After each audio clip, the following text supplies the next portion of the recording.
Fern threatened to be on tonight. Fern, are you with us? Yes, I am. Okay, my screen is not.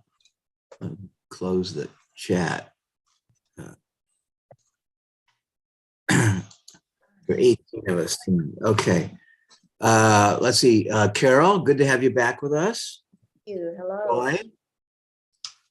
Thank you. And Roy, I don't know who's with you, but it's okay. Guests are allowed.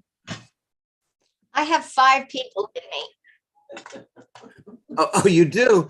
They're all Fern brought her fan club. I see Yeah. Barbara and Roz Rabo and Jerry. And, Yeah, my sister-in-law, Lisa. oh, good. Stacy Wernick, hi. Are you new to the group? I think you are. You're muted, dear. Yes, this is my first time. I watched Hallelujah, and so I think it'll be fun. Good. Yeah. How did you learn of the group? Are you a Wilshire Boulevard person? Yes, I'm a Wilshire Boulevard okay. Temple Fair member. enough. Kimberly, I think this is your second time. Good to have you with us. Joanne, hi. Reiners, hello. Hi. Bill Jaspin, good to have you back. Steve Greenberg, all the way from Florida, stays up late to talk to us. Iris, hi. Howard. Hi, how are you? And I saw Joy there for a moment. Brenda, hello. Can't see you for some reason. And Carol Levy. Steve Zimmerman is with us. Okay. Nicola Bird. Hi, Nicola. Hello, Jim. Thank you so much for hosting. Well, we're glad you're with us. This is Seth Weisberg. I'm here too. And Michael, Seth, okay. I'm here. I have guests over, so I may be in and out. But Okay, well, it's always good to have new people, especially Seth and Nicola. Brenda, hello. Iris Bachman, I may have said hi, but hello twice. And Joy, good to have you with us. I'm so glad you joined. Joy was in the Torah study this morning, and you're not a sorceress, which is what we talked about, so we didn't kill you, but glad you're with us. Thank So, you. and Brenda, hi. Brenda Shore. Did I name everybody? The Bouchers are here. Well, let's get started. I'm sorry we're a little late. Roy Logan has. I'll tell you my Wait, history with this movie. Jim, Oh, yes, Fern. Roy Logan is just raising. Can't his hear you. Ooh, go ahead. I just want to introduce Nancy Lovett to the Oh, crowd. Nancy, welcome. Thank you. She's been a member of the congregation in the past, so Okay, well, I guess it's legal then. yeah. Yes, Fern, you were saying That's something? it. Oh, okay. So I knew about this film from its time of release, and I was in denial about it. Mhm. I think I just wasn't ready to see it. I knew the song. I loved the song. In Torah study 6 years ago, when Leonard Cohen passed away, Rabbi Davids played Some People Like It Darker. And I thought it must be a pretty important song for him to play it there as a tribute. And that did come in at the end of the film. But my wife was cruising Netflix and found it and watched it, and I happened into it in the middle of it. And I was drawn into it immediately. So the next day I went back and I watched it from the beginning. And I felt, wow, this has something for everybody. And I made some careful notes on his progress. It's actually a better biography than I thought the first time, when you realize how he takes us through his stages of, youth, maturity, attempted stardom, his intellectual growth, a little bit of fame. Then it begins to ring false, and he goes to the monastery, and he comes back and finds out all his money was taken. So he hits the road and achieves greater notoriety, fame, and income than he ever knew before. But really, it's about his life struggle, I felt. Now, I don't want to take your words away from you, because I felt this was an extremely empathetic film, because it made me feel stuff inside myself about my own journey. And I thought I might, instead of talking about Leonard Cohen, of which I don't really know much more than what I've seen in this movie, there were 2 others made.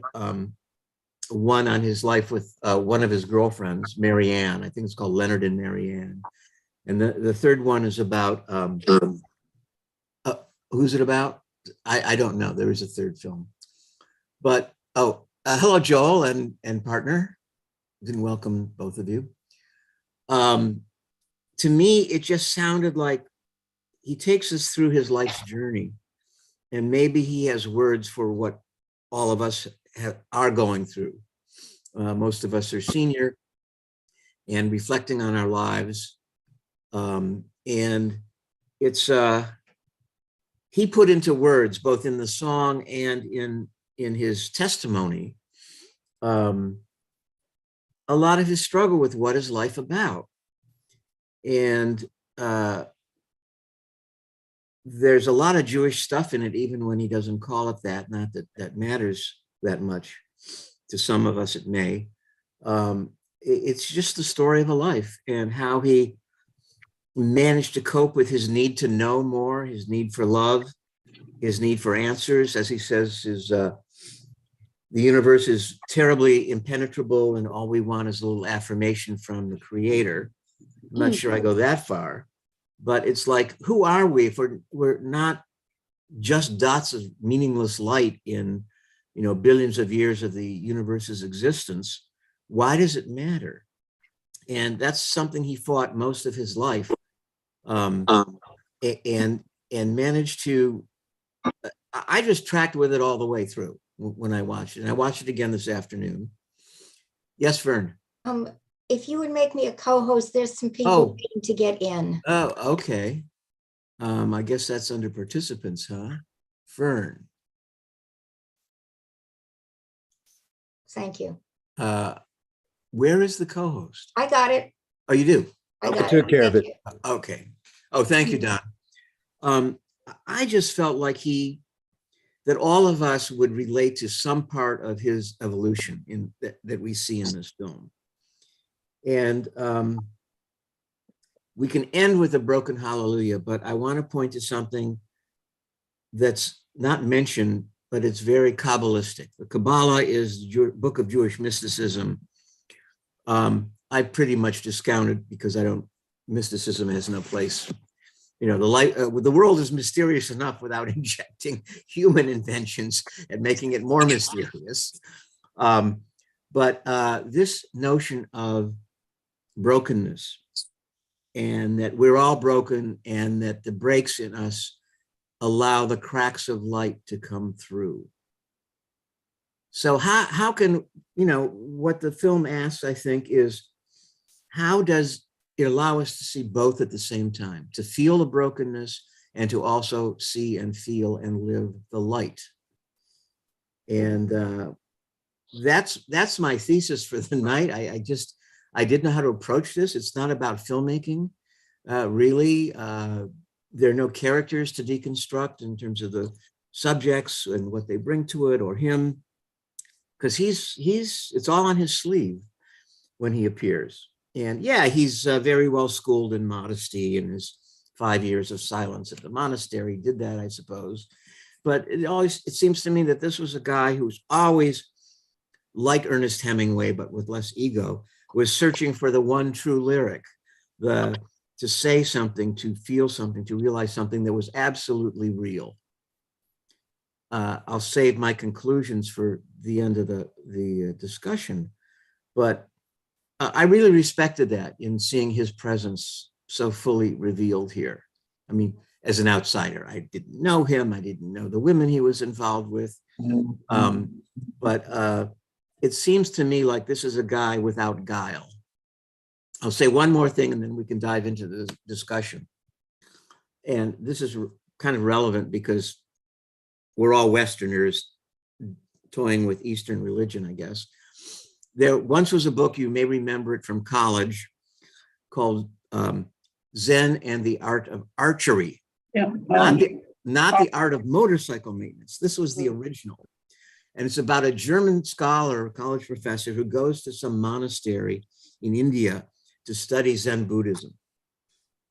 And I'm not sure where it was. I think it was India.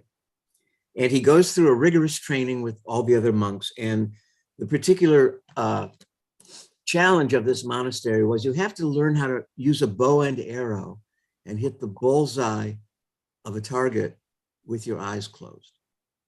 Hmm. And it's all about this German intellectual struggle with the training to lose his ego. And I'm not sure he ever did it because I read it so long ago. But other people there managed to do it, to hit the bullseye with a blindfold on. And the high point of the book, it's a very slender volume. He goes to the Zen master and he says, I just can't do this. And the Zen master says to him, oh, you're too full of purpose. You have to not try to hit it. Purpose is useless. So true to European and Western intellectual thought. The German scholar says to him, oh, so I must become purposeless on purpose. And the Zen master, who's, like Soshi or whatever his name was, Leonard Cohen's master, says to him, I don't know how to answer that because no one has ever asked it before. And then he returns. Zen and the Art of Motorcycle Maintenance is about this salvation through indulging yourself in a craft, right? Losing the ego in rebuilding motorcycles. We don't have to talk about that. I couldn't get through it. But here's the point. Are our struggles worth it? What can we possibly achieve? So that's my toss to you. I'm sorry I can't slyly lead you through an intelligent discussion of the movie. I'd rather hear how you reacted to it and what it meant to you and what it brought up in your life, if you'll share that with us. I mean, look, I listen in on my wife's book groups all the time, and they don't really share enough of who they are and what their feelings are. The books are plenty, and I'm not saying it's not a thoughtful discussion, but for me, this film really brought out so much of my life's journey. I won't get more philosophical than that. But if you can share how this movie resonated with you, I think it'll be better than any therapy session you've ever had. So that said, does anybody want to share what this film made them feel? Oh my God. All right, Iris, you saved me. Unmute yourself first, Iris. Unmute yourself. And we'd love to hear from you. Okay. So I didn't know there was a Leonard Cohen until just a few years ago, just a few years before he died. But when I did, I read his biography and I know about his journeys with all these different women and everything. But the thing that struck me about, not so much about the movie, but about what you said a minute ago about the cracks or how the light gets in. For me, the light gets out. I don't know. Oh, I'm not a student of Kabbalah, so I don't know if it's the other way around. I don't know. For me, it's how the light gets in. Okay. Tell it from your point of view, please.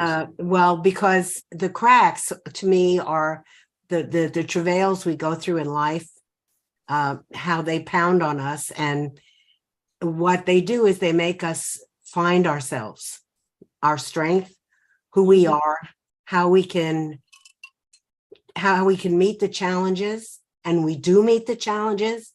Some of us better than others, but for me, that's the crux of who he was all of the things that buffeted him through life, brought him to that center of himself. And he was a very religious guy, really religious. And I mean, and not in the practice of religion and No. not in the rituals, but in the belief system that he had. And to me, he's fascinating. And I don't want to say I see a lot of myself in him, but truthfully, You're allowed. I do. I see a lot of myself in him. For me, the buffets is what has allowed me to see who I am, what's inside me. So you're saying that there's a virtue to hardship. Absolutely. If you really embrace it. You have to. Well, There are no options. Well, some people who have cultivated the personal style of denial can be quite good at it. Well, I guess that they aren't really recognizing the issues then.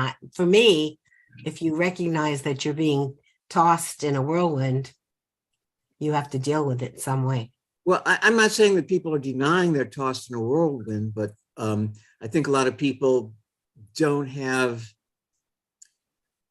I don't want to sound dismissive here of other people, but the courage or the commitment to pursuing their own pain and their own torment and their own hardships to get more out of them than the pain. Some people make that their life's work. That's true. I had a brother like that, so I know. Did you think of him while you watched the film? Yes, absolutely. Absolutely. Joy, do you want to unmute yourself? And Thank you, Iris. Thank you. Joy. I might have a contradictory point of view. And it's something that I'm still thinking about. It's not anything that I am certain on, but while I do see the value in hardship, I think there's an element to the rhetoric around it that's almost romanticized. And one way that has played out is sort of this reverence sometimes for tortured artistry, like a tortured artist or something like that. So I do, and I thought about this personally even prior to the film, I do have space, and I hold space, I think, almost fundamentally at this point in my own life for valuing hardships or analyzing them in some capacity to make sure that they're not causing some sort of, or being interpreted weirdly in my actions or thoughts. But that element of really, it kind of seems like romanticizing them is something that I've struggled with, because for me, at least, in the way that a lot of these conversations about hardship and the benefits of hardship happen, the way those conversations often happen, don't leave enough room for people to cover the breadth of what that means. And so people end up just saying like, oh yeah, it was, I'm glad this happened, or I can look back now and I'm glad this happened, but there's never sort of the coin flip where people are saying, actually, this was really hard. And as much as I can appreciate that certain things happened, I'm maybe not happy that they did. And sometimes I think, especially with a film like this, or with maybe a memoir or listening to a talk, sometimes these conversations around hardship and the benefits of hardship can sometimes seem prescriptive. And so people who are like watching a film like this or listening to someone talk about a hardship can almost adopt this, in my view at least, warped desire for things to be hard, just so that on the other side of it, So, there's some sort of benefit. so it's like people are, they enjoy their own pity party, right? Woe is me, I'm a victim, this pain is delicious because I have something to congratulate myself for. And I think I totally get that, because I've wallowed in my own misery for years at a time back when, but I don't know her anymore. And it's I think what he's talking about is you have to get beyond your own hurt. You have to get beyond it. Yes, it's great to realize I'm sensitive, I'm a feeling person, and this affected me deeply, but you have to do it modestly. And I'm not a scholar of Zen Buddhism, but it's like you have to get rid of your own personality, your own reactions to realize who you really are. And you have to like excuse the hurt you feel in order to get past it and to really understand it and to come to some kind of livable terms with it, which is what the Broken Hallelujah was for me. I want to comment that. Yeah, thank you, Joy. Thank you. Joy, I think that I recall being a young person such as you. It was a while ago, and having an argument with people who said that you had to suffer in order to really learn about life. And I argued about it because I was a young person. And now I'm an old person. And I recognize it isn't that you have to suffer in order to understand life. It's that life for everybody ultimately has suffering, and lots of it. And I think that Rabbi Leder, in fact, put something in one of his pieces recently that from Kafka, the point of life is death. The fact is that our lives end and they get narrower, and everybody experiences pain. And I don't think it's melodramatic anymore to say, to deal with, how will I deal with the fact that life has pain? How will I find meaning despite the fact that I'm dying, that I will die, that everybody I care about will die, that my world will get narrower? All those things are true, but also true is the joy. And I think that I don't see it as melodramatic. I see it as ultimately he was an old soul and he got older and experienced more of it. And that's in this movie. And what he had to say in his life was the result of a recognition of that. Yeah, it's learning to live with both at the same time. Carol? Thank you for leading this discussion, and thank you for everybody for contributing. Do you mind if I pivot a little on theme? Go ahead. You asked originally if there were some things we could relate to in our own lives. And what came to mind for me was that when he was 9 years old, when his father died, he became a writer. And he wrote his father a letter, a note, and he buried that. And I did the same for my mother when she died. So I can relate to that. I wrote a love letter and I buried it under the tree that I planted. So that was one personal identification. And being that this was a Wilshire Boulevard Temple class, I was watching the film with a Jewish eye, and a couple of things stood out for me. His Yom Kippur prayer.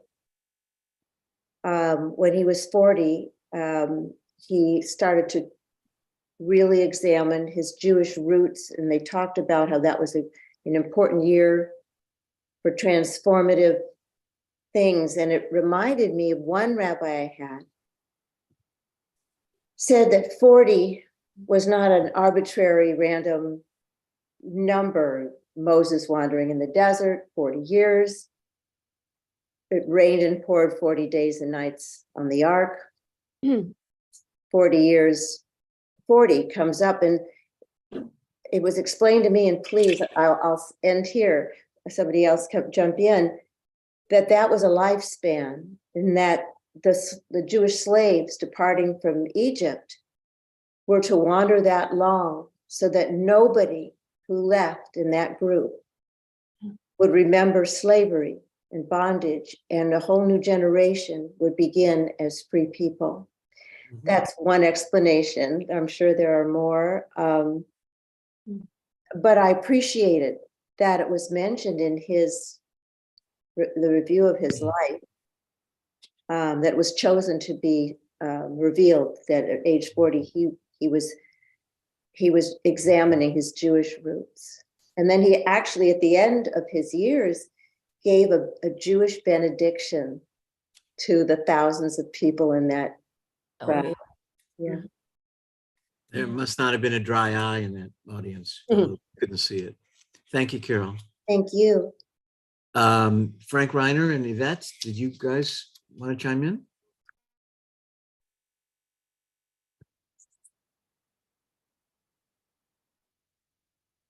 Lower left, Frank. You can do it. Now you hear me. Yes. I saw it.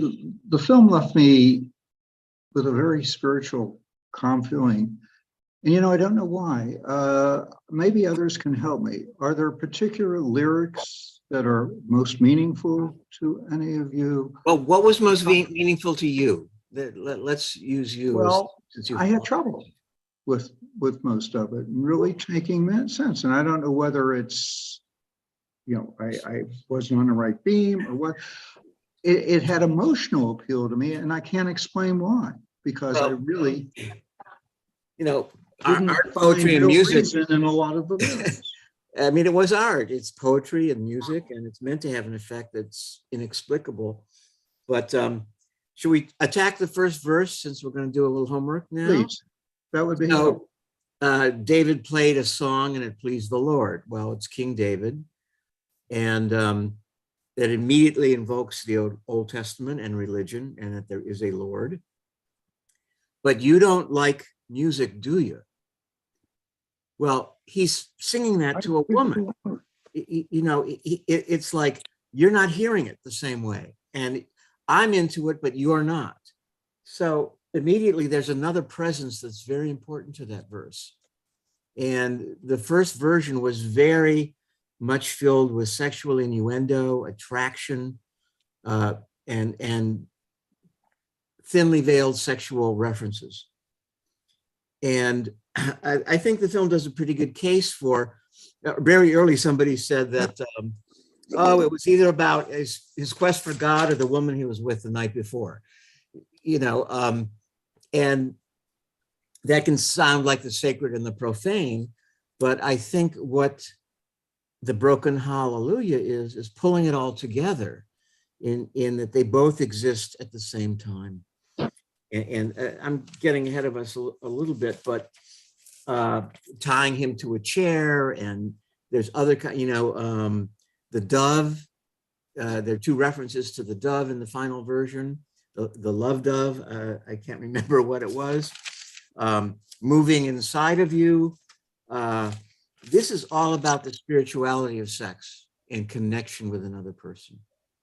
So he's pursuing God, and he's pursuing a union with another person that is godlike, that is profound. And I think these are the two parts of his life. He's trying to reconcile these two seemingly disparate concepts, which are not ordinarily spoken of in the same verse or same breath, because he's being honest with himself. Why should I be in denial? Carol, would you mind muting yourself? And you can raise your hand in the chat, and Fern will call on you when we see you have something to say. Jim, since I'd be interested in thoughts of others, in particular portions that were most meaningful to them, as far as the Well, that was my plan for the night. Stacy's waving, so Stacy, what do you have for us? Thank you. Well, one of the impressions that I got from watching the film was that you really saw his vulnerability as a person. You just saw that he's just a vulnerable person, and we're seeing, that was part of his, in my view, that was aspect of his humanity and, his authenticity. And the gentleman who just, I'm sorry, I don't know your name, the gentleman who just spoke about Frank, in terms of understanding why you had this emotional reaction, but that the music and the lyrics, I think it's almost difficult to not have an emotional response to that music and those lyrics, but particularly for me, the music. And so I mean, that would be sort of my response to that. And then someone else mentioned how, it was kind of the artistic, the sense that, the artistic suffering, but I just didn't see it that way. I just saw, a man who showed his vulnerability. Okay. And one last thing I'll just say, Yeah, which go is ahead. sort of interesting to me, just on a personal level, is one of the reasons why I thought this would be interesting to see this documentary is because I have a good friend who was, I have a good friend who was a girlfriend of Leonard Cohen's for a number of years. So it was interesting for me to hear, her impressions of him. And, that just brought another whole, Sure. interesting, element to watching the movie. So, Well, What just, was it? yeah. What did she share with you that informed the movie? well, he was a womanizer. Yes. And, they had a relationship for a number of years, first as a lover. And then when she kind of learned a lot about his womanizing, then it just changed the relationship. They stayed friends. They knew each other for many, many years. But when I had sent her, the information about the Hallelujah documentary on Netflix, she said, I don't even want to see it. So I think she still has kind of, not the warmest feelings towards him. But I just thought it was sort of an interesting thing to sort of throw in there. So Stacy, I want to toss something you said at the very beginning back to Joy. Stacy's saying that the man was vulnerable. He was willing to share his vulnerability. Is it possible that it wasn't a self-pity party for him, but that he went with his vulnerability and his pain and took it somewhere out of the ego? Are you asking me that question? Well, I'll ask you or Joy if she wants to come back in. Well, that's Sure. I didn't see it Sorry. the way Joy saw it. I mean, I understand where she was coming from, but that was not how I perceived, his revealing that about himself. I didn't see it as something like I'm this, suffering artist kind of a thing. Well, but it wasn't expressed in terms of I. It was expressed in terms of the world is impenetrable. None of us can understand it. We are just adrift, all of us. Right. So, and obviously it led to personal disappointment too. That he was a spiritual person. Now I hate that word. Searching. He was a seeker, and he ran with the hurt, the vulnerability towards some kind of solution. Joy, does that forgive him in your eyes? Yeah, I also want to clarify that my so like that observation was more broad in terms of just the way that I think I've heard sort of hardships be discussed, and so not really to him. That wasn't my impression of him or the film. It was just one observation in terms of hardships and how those are discussed. Specific to him, yeah, I do think that he was vulnerable, especially in the ways that he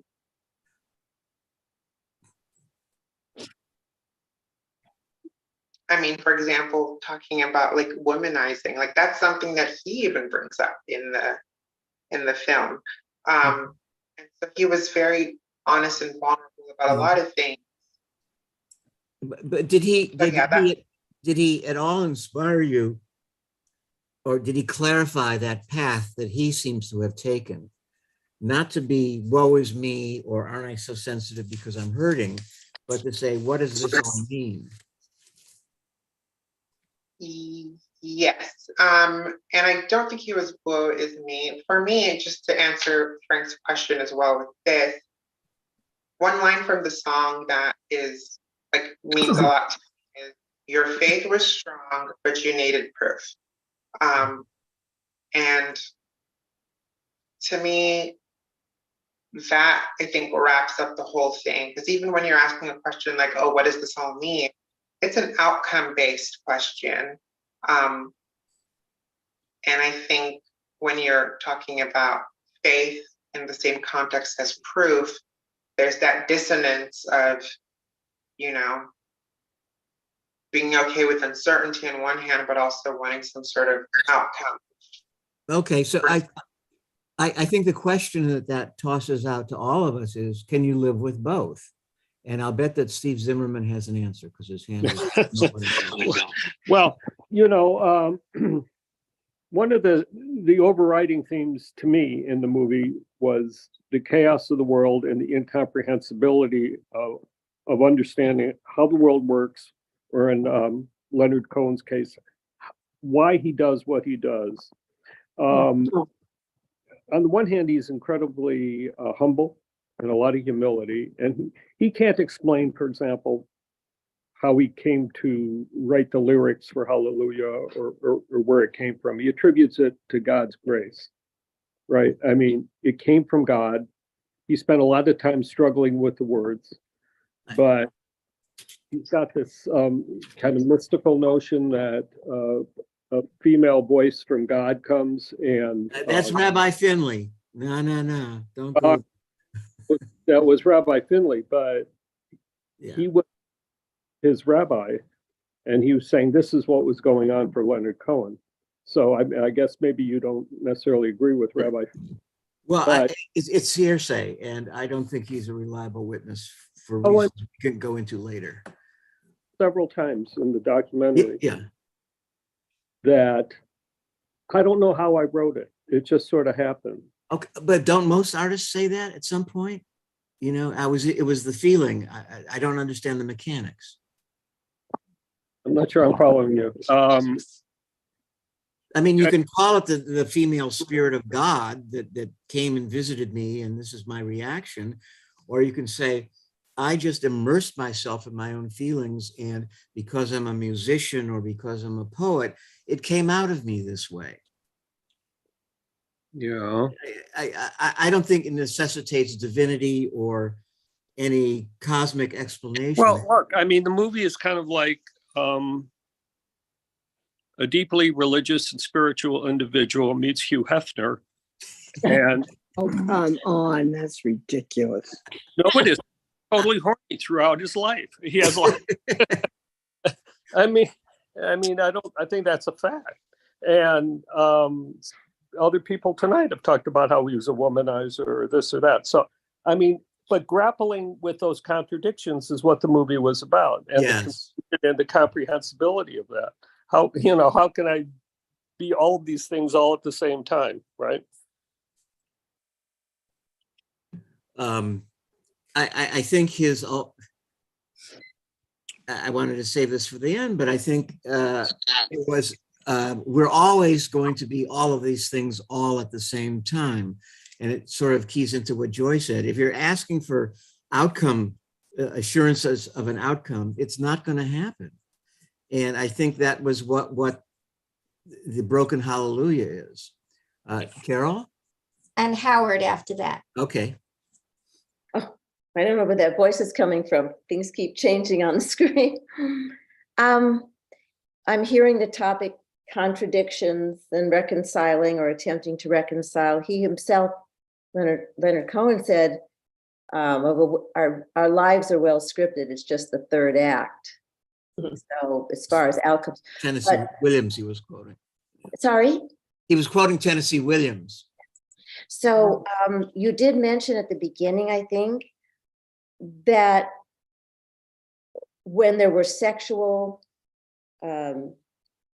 images or combined with spiritual, that it's an unlikely combination. And I got to thinking, there's another film, a recent film, Elvis, that had in the same key the forbidden sexual house of dance and music and the wailing on the guitar of the singer. And it was the same pitch, the same key that melded with the revival meeting. Yeah. And how the young boy, was filled with ecstasy, and Yes. how they musically merged them. And I also was thinking of our Hasidic dancers who build up to a pitch like whirling dervishes. And sometimes there's this ecstasy, which could be physical, metaphysical. It's still that height of, I'm trying to project what Leonard Cohen could find compatible with linking those together in a verse, and I find it very easy to understand. Good for her. I did too eventually, the more you think about it. And there's one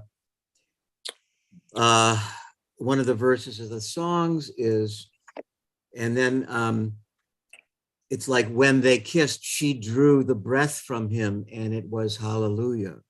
That's beautiful. Yeah. It's like in this intimate moment, it's too big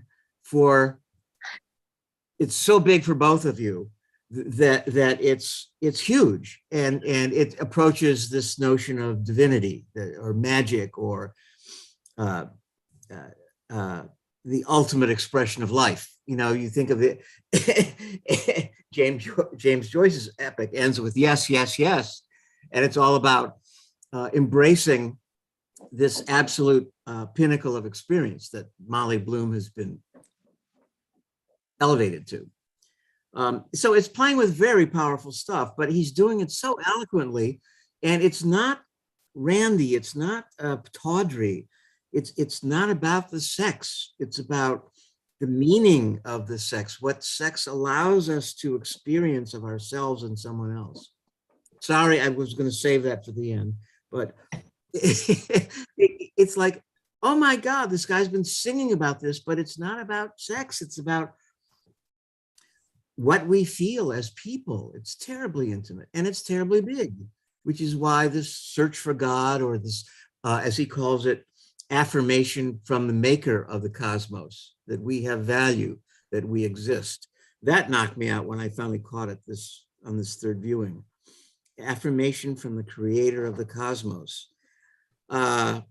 Okay, I don't go there, but I understand that you don't have to believe in the creator to understand how desirable that would be, how big, and how much we long for that sense of belonging, that sense of place and importance, that we're not all insignificant despite being just flecks like the stars in the sky. This film just touched on remarkable stuff like that for me. But I think Howard wanted to speak. Yeah, Howard. Howard, you're not muted, but we can't hear you. Go down to the microphone, the mute microphone, Howard, and click. Well, now you're muted for sure, but we can't hear you, Howard. So if you go to the lower left corner of your screen, go to the microphone. Underneath it says mute, and there's an upward arrow pointing there. If you click on that, it'll give you some choices. Change your choice, or try and put your statement in the chat. This Oh, better? Yes. There you go. There you go. Sorry, I had some trouble. My Zoom actually broke. They downloaded a new version automatically, updated my Zoom, and it didn't work today. So I've just completely reloaded it. Good. Well, we hear you now. Anybody else has a problem, that's how you fix it.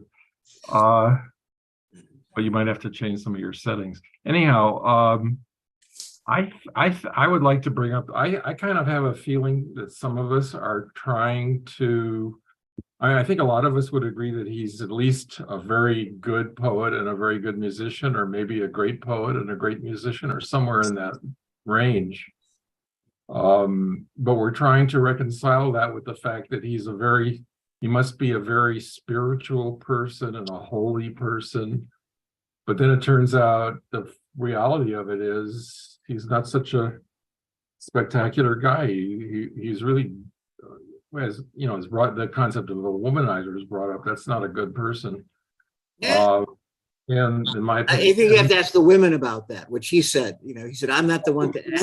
we'll get the women, they can raise their hand. Okay, of course, Oh, but let me finish with my thought. Okay. When you think about it, think about Rabbi Shlomo Carlebach. His poetry and his music, Jewish, as an example of a Jewish poet and a Jewish musician, is part of our culture. Is on a level with Leonard Cohen, and then it turns out he was a womanizer and a bad person, as far as we know, And well, think about Picasso. He was a terrible person. Well, so is Frank Lloyd Wright and so Albert Einstein. Yeah, we can go on and on and on. My point is, they were just men, though. So I think they don't count. that Cohen had enough on his hands to try to write poetry and music that touched people's souls, and he would do anything, or not anything, but he was always working very, very hard. And he was a craftsman, and it took him a long time to find things that really did the job. But I don't really expect that much of him as a serious person, certainly from the earlier part of his life showed in the movie. I'm very impressed with his 7 years in the monastery on Mount Baldy, or anywhere on Mount Baldy. And so that certainly raises him in my view as someone who has a lot of depth to him, but still I don't expect him to be a really good person necessarily. It's enough. I think he stands just on his artistic product and not on whether he suffered, which I don't. The main suffering I saw was that he trusted his manager and they took away all his money. It was his assistant. Okay, let me play off on something. His manager, his assistant, yeah. So that's what I think. Okay, let me play devil's advocate with you. How do you think he could become such a good artist or poet or musician if he didn't really know about the personal troubles that he sings about? How could he touch so much in us if he were a cold and different human being? Must he not have suffered himself? My answer would be, first of all, as far as I know, he probably was born with it. And secondly, I mean, he obviously did know these things. I'm not saying he didn't know them. He knew, but I don't think that he necessarily internalized it and lived an exemplary life. I won't go so far. Or do I expect it? I don't really think that his art is a result of him having lived an exemplary life, because there are a lot of people who live exemplary lives who don't. Obviously, I didn't say that. No, I said his art was an example. I'll take it a step further, that through self-examination, he knew of heartbreak and egotism and selfishness, and had examined it in himself and sort of earned the right to sing about and write about this universal condition. He earned his stripes the hard way by living it, by feeling it and doing it. He wasn't some social scientist who gathered data on what heartbreak is. I don't know how. Jim, I think that Barbara would like to weigh in on this I think that's just a conversation. fantasy, in my opinion. I don't see any evidence for it. What, that he was a deep sufferer, that he had great insights because of his life. Jim, maybe we can watch the same movie. Jim? Yes. Jim, let Barbara weigh in on this. I think for me, the brilliance was that he embraced the complication of the human being. He wasn't a bad person. He was a complicated person with many, many conflictual experiences and feelings, and he expressed it through Hallelujah, which is, I think, why it was such an incredible song, that his humanity, his complicated humanity came through. And I think pigeonholing people is something he didn't do. He didn't make people bad or good. He dealt with his own humanity and the complexity in his poetry. And I think that's why it was so particularly touching for most of us, because I think it's a very familiar thing to think about. We are very complex people, and pigeonholing, saying he's bad, I think really doesn't talk about the brilliance of him. I think he was complicated, and it was an appealing thing to think about and watch his journey for me. Well, the issue we were just discussing, though, it wasn't just about, is he a bad person or not? Did he actually experience some of the pain he's writing about? I think. I think he did. I think that's why he went to that place for 6 years and was quiet. Because I think he had to come to terms with his own feelings, and that's how he did it. His penchant for it may have been a gift he was born with. Nice Jewish, caring, loving, wealthy family from Montreal, you know, without having to struggle with American exceptionalism. And it was just, the gift was who he was and what he did with who he was. For me, that's how I look at all artists. Yes, it may have been a gift, it may have been special, but he wasn't just a technician. This was a feeling human being, like Barbara said. I was very struck with the Jewishness of him, and the fact that, you know, some people look at us as Jews and say, you know, we're fetching and examining our belly buttons, and we're, you know, anxious, etc. And I think that we see this kind of examination of life as a virtue. I looked at it and thought his complexity and his self-examination and exploration of the human condition, I find particularly prevalent among Jews, and I find it a value. Look at the Talmud. This is 1,000 years of wrestling with not only spirituality or the notion of a deity or divinity, but about wrestling with human values and how do we treat each other. This is turmoil. And this, you know, the other side, they say, okay, Jews wrestle with God all the time. You know, it's not this. We push back because we're sentient feeling human beings. Iris, your hand is raised. Yes, to the point of his complications and the complexity of how he is, and I do feel that he, on every level, he was a seeker. And with regard to the song Hallelujah, there are estimates of between 80 and 180 verses that we haven't seen, and I can't even imagine what he was trying to say or look for when he was writing those verses. I think it's probably speaks to how complicated life was for him and for all of us, actually. You know, sometimes they say an artistic work is finished because they have to go to press with it. You know, those notebooks were his musing. You know, it's random thoughts. No wonder it took him 7 years. He finally said, I got to write something. I got to commit to something. And then he changes it. And everybody else began fishing among the possible verses. So it's kind of pliant and malleable in that way. And the focus did shift away from divinity towards a more human and political. Even somebody says that in the film, that the later verses became more political and more secular. Yep. Secular, more secular, so that it would reach more people. I suppose, but these were the thoughts of a lifetime. So of course it could never have ended. You know, this is a life's work, and that's why it may seem vague and scattered. But it's like, how many of us say, oh, I haven't thought about that for years, you know? And it's like, we all have themes in our life and we're all reaching to express something. This is his process unveiled. I would love to read all the notebooks, although the handwriting was a bit tough, to see where he was grasping, what, you know, because often the failed verses are the ones that show his intention the most, you know, not his success. Stacy.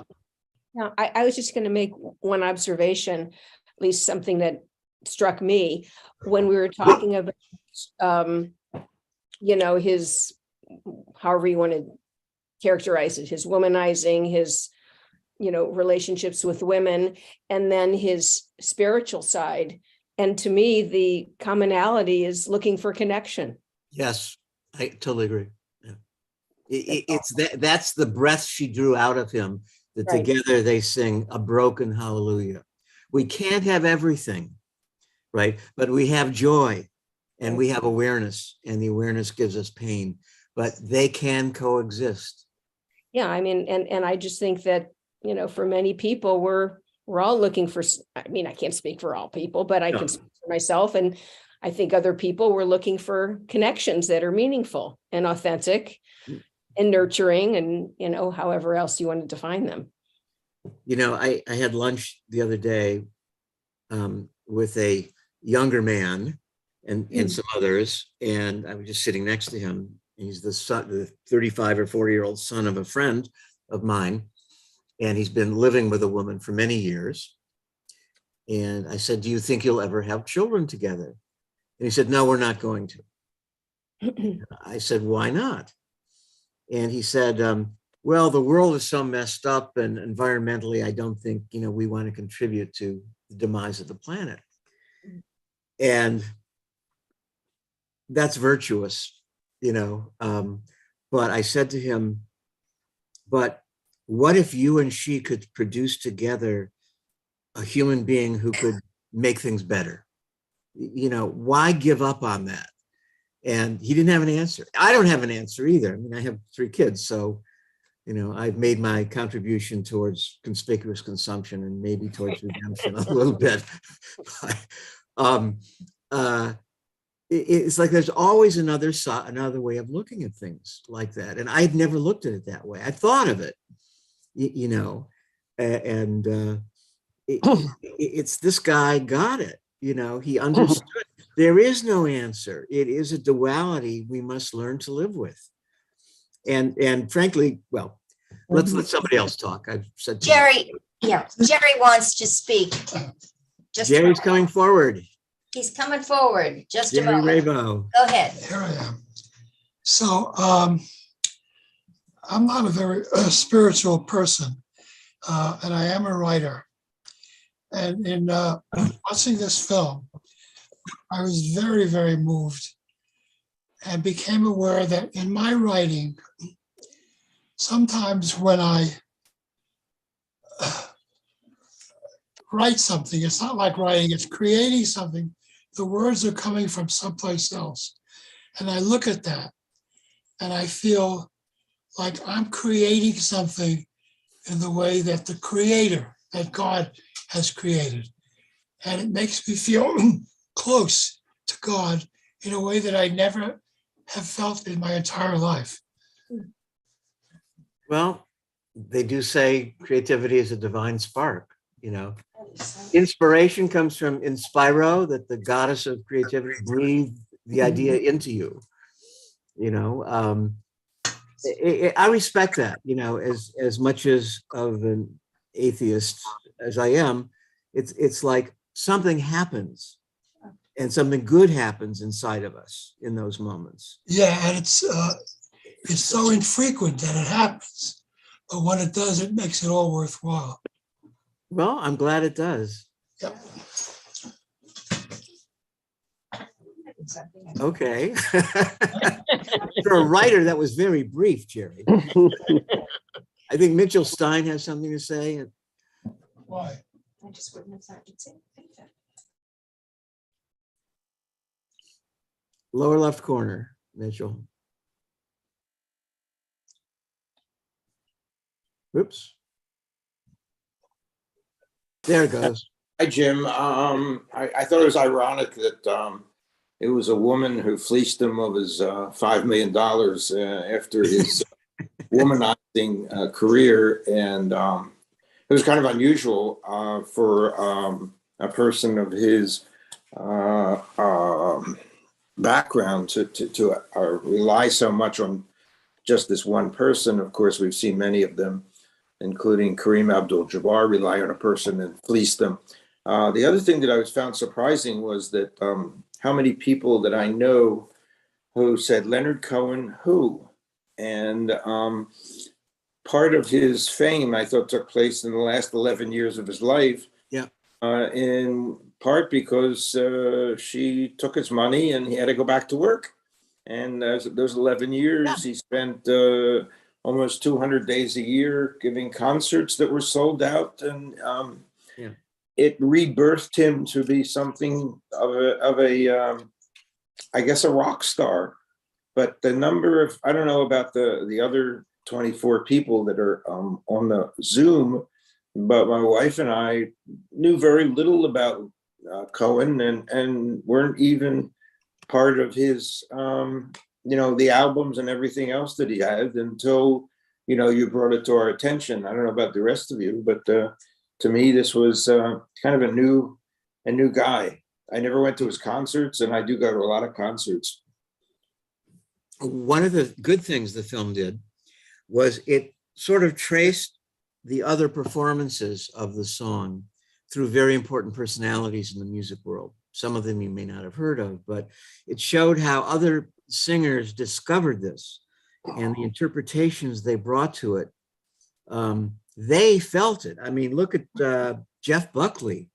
Oh my God, the fragile, vulnerable rendition of that was just stunning. And yeah, he sounds like a young guy, like Rufus Wainwright sounded young, but didn't bring to it the pain and the eloquence. And the song conveyed so much of him emotionally.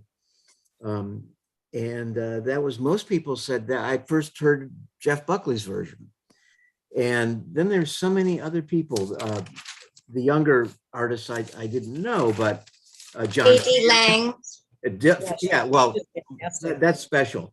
Dylan, first Dylan, then Cale, then Jeff Buckley, then Miles Kennedy, Bono even did it. I mean, and the funny part is all the contestants on the reality shows who do bad versions of it, and then they reprise them silently again. I thought that was hilarious. That it became a form of cultural currency to show how cool you were that you could do that song, but nobody did it like a few of the people in the film. Brandi Carlile, the gay Christian singer, and Eric Church, who talked about death and memory, that the song made him think of, Alexander Burke, somebody named Palmer and Regina Pryor. We sort of seal him catching on in the early years. Remember, he debuted the song, I think, in '82 with, was it with Judy Collins? Or was that another song? But that he sort of his first concert with her that he got too nervous to perform in the beginning. And other people sort of did a grassroots campaign by just revealing it. And it's like this woman, Andrea Riseborough, who's nominated for Best Actress in To Leslie. I highly recommend you see it. It's a painful movie to watch about a desperate alcoholic who manages to pull her life together. But the truthfulness of the performance is just outstanding. And it's certainly awards worthy, but nobody ever heard of her. There was no budget to promote it among the Academy members, but people in the industry got on her bandwagon and said, you must see this. And so without spending a dime, she got nominated. It's kind of an astonishing anomaly in the world of entertainment. Steve Greenberg? Yeah, there was one other version I wanted to mention. On the first Saturday night after the election in 2016, Kate McKinnon sat at a piano on Saturday Night Live and sang the song. And that'll always be my favorite version of it. It was a perfect coda to that election. Okay, talk about broken. I don't see any hallelujah in that election, but broken, yes, brokenness. It just was it brought me peace. Yeah. I want to add one thing before I forget it. You know, in a Jewish wedding ceremony, the groom steps on a glass to symbolize the brokenness of the world and how they must stay together, or their bond is to proceed forward despite the brokenness. The world is shattered in a million pieces that can never be put back together. That's very Kabbalistic. And this notion of because of the brokenness, we can bring light. You know, the upside of the despair is beauty. And maybe even the pain that we feel has some beautiful moments to it. Those of us who've had painful things happen to them in their lives, maybe tragedy has brought us closer to other family members. That's a beautiful transformation that you don't realize. Carol, did you want to say something? Carol Levy? Well, I felt that his music, can you hear me? Yes, we can. His music was absolutely inspiring. I was not aware of the fact that he had this peculiar, although probably common, background with all the women and all of the other activities. And I really don't think that those factors contributed to his music. I think that's totally separate. And that's all I have to say. Well, okay, I don't know, so I can't speak for him. But my sense is that the repeated intimate encounters were not just physical for him, that there was a deep connection and that he learned from knowing multiple partners well, I hope. I think that certainly he learned from other people that he was close to and witnessed their pain as well as his own. Does anybody else want to add anything? This was a tough film to talk about, and I'm glad we could. It just got me going, and don't worry, there's not another one like it out there, so I won't be programming anything like it. Kimberly, did you want to unmute yourself and say something, please? Yes, first of all, I want to take him off the hook about being a womanizer. That wasn't his fault. He was gorgeous. Thank you. So that's not on him. But when you asked about favorite lyrics, there's one part I found which also relates to the women, and it says, "Now I've done my best. I know it wasn't much. I couldn't feel, so I tried to touch." Yeah. And that goes back to this intimacy. He's trying to get somewhere. He just can't, no matter who he's with. Yeah. And I just thought that was very powerful. Yeah. Thank you for bringing that up, because, those of us who've been depressed or had down years or decades in our youth and sort of clawed our way out of it or just endured until the differences, he says, the depression hasn't really lifted, but the differences dissolve. The struggle goes. So that implies some acceptance. But in desperate straits, you can stop feeling yourself. And the solution is to reach out and touch someone. I learned to touch was a part of his education. So thank you. I made a note of that, but I would have forgotten it without you reminding me. I'm glad somebody else said that. And women did find him irresistible. Because he was deep. He wasn't like, "Hey, babe, you want to go get a drink with me?" No, I don't know what it was like, but it's like there was a real person there, and he probably came off, and I'm sure he was sincere, like he wanted to find your real person too. And that's in his time, and in our time, it's too rare. Okay, so thank you for participating. Thank you. Like most of the films we see and discuss, it brings out different things in all of us. I just thought that this was particularly deep, and even though the Schwimmers were silent tonight, we were without their sage wisdom and compassionate, humanistic, usual responses. We'll forgive them for that. And we'll move on. There's no discussion next week. We'll have two in next month. Don't know what it's going to be. Part of the problem is that until the Academy Awards are broadcast, a lot of the really good stuff is not available for you to see. Unless you want to pay $20 to see The Fabelmans, and I'm not going to program it. So keep your $20, donate it to Wilshire Boulevard Temple. Do whatever you want with it, but if you must see it, wait until it's online for $7 or $6. But there's so many other good films. I'm just always behind, which is why I can't tell you right now what the next one will be, but I'll try and make it as moving as this. Mitch, did you have something to say? Or are you just turning us off? And Jim, did you vote yet? And who'd you vote for? Oh, please. I did not vote for Everything Everywhere All at Once. I think that's a child's movie, and I found it exhausting, and I can't tell you what the hell it was about after having watched it. I voted for Bonjo in the shirts. The Banshees of Inisherin. I thought that was the best film, and I would have loved to have voted for Argentina 1985. Yeah, but it wasn't up for Best Picture. It won his Best Foreign Film. Yeah, Best Foreign Film, but that was fabulous. I liked it, but that was a procedural, you know, and you saw the happy ending coming because it's a historical drama. Let me pick a fight with you if, you know, we have 14 minutes if you want. I won't take that long. I found Banshees to be too slow, you know, not dramatic enough. And maybe that's my failing, but I didn't see the whole thing. We got through about 20 minutes of it. My wife got through 2 minutes of Everything Everywhere, and I stubbornly stuck it out and, you know, see other things. Do see To Leslie if you can stomach a woman who's in deep trouble in her own life.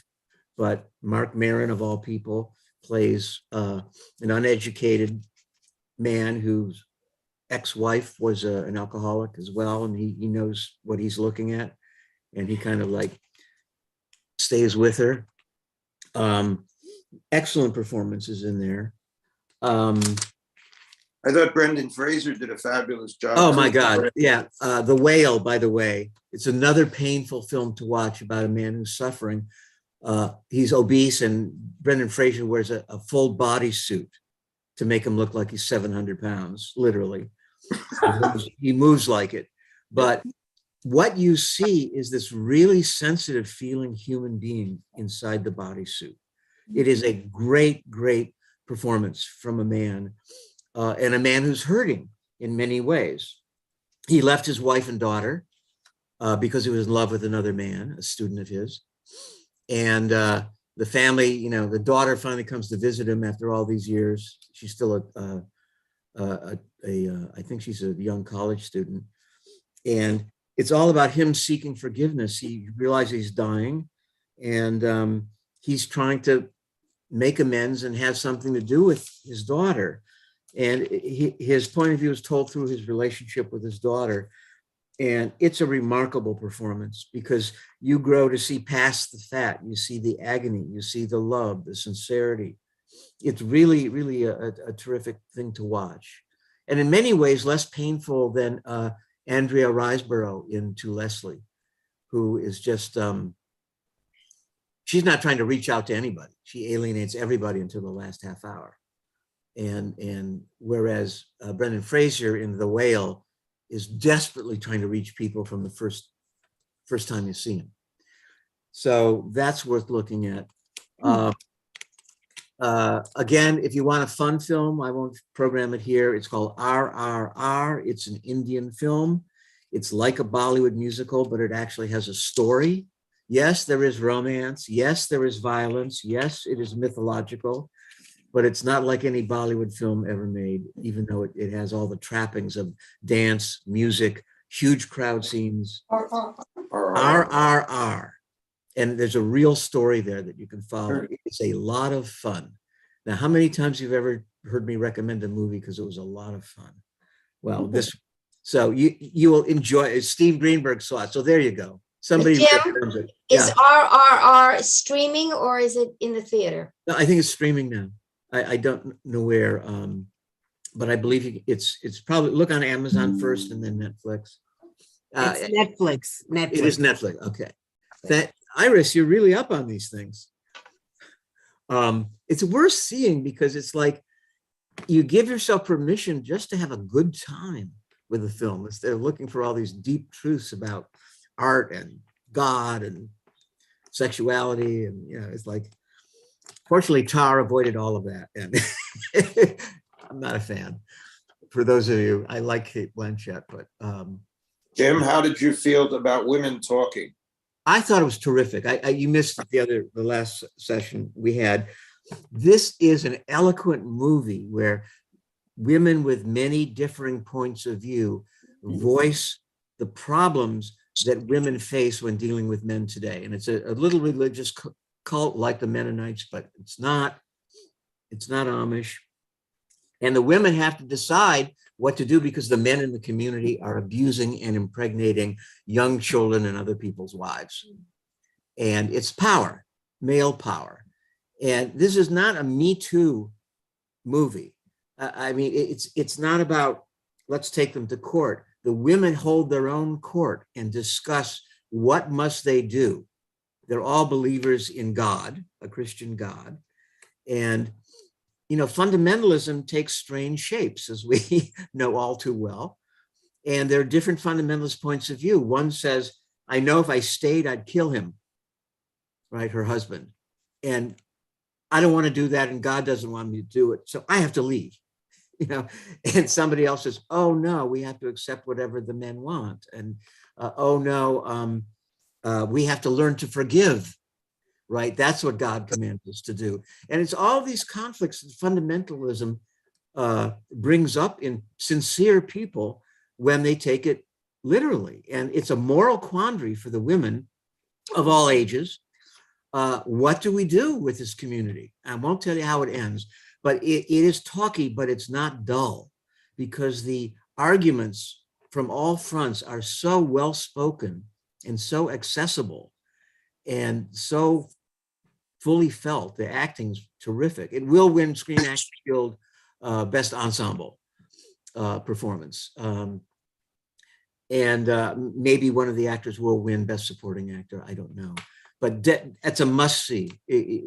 For all the lawyers in the family, it's a courtroom. And there's one man in it. He's the young man who fled the community and came back, so he's taking notes. He's the scribe. The scribe, the court recorder. And of course, he develops a crush on one of them and offers to be her husband. But that's not quite resolved at the end. It really worth seeing.